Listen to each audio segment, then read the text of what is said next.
dah. Tak payah nak menunggu masa.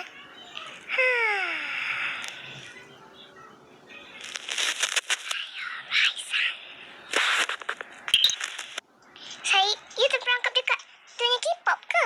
Aduh. Tak apalah. Macam ada sesuatu je dekat atas tu. Saya rasa kena cepat-cepat ni. Apakah ni namanya Tower of K-pop? Saya tunggulah.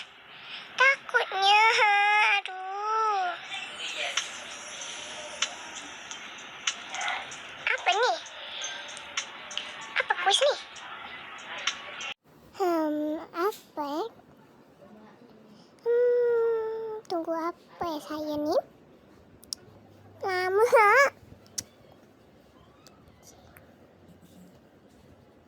Apa ni? Zero base one. Yay, boleh pergi dah. Okey.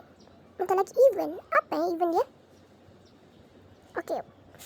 Kita kena buat laju-laju. Aduh, sebenarnya susah nak naik tangga ni. Kena naik tangga seumur kita ni.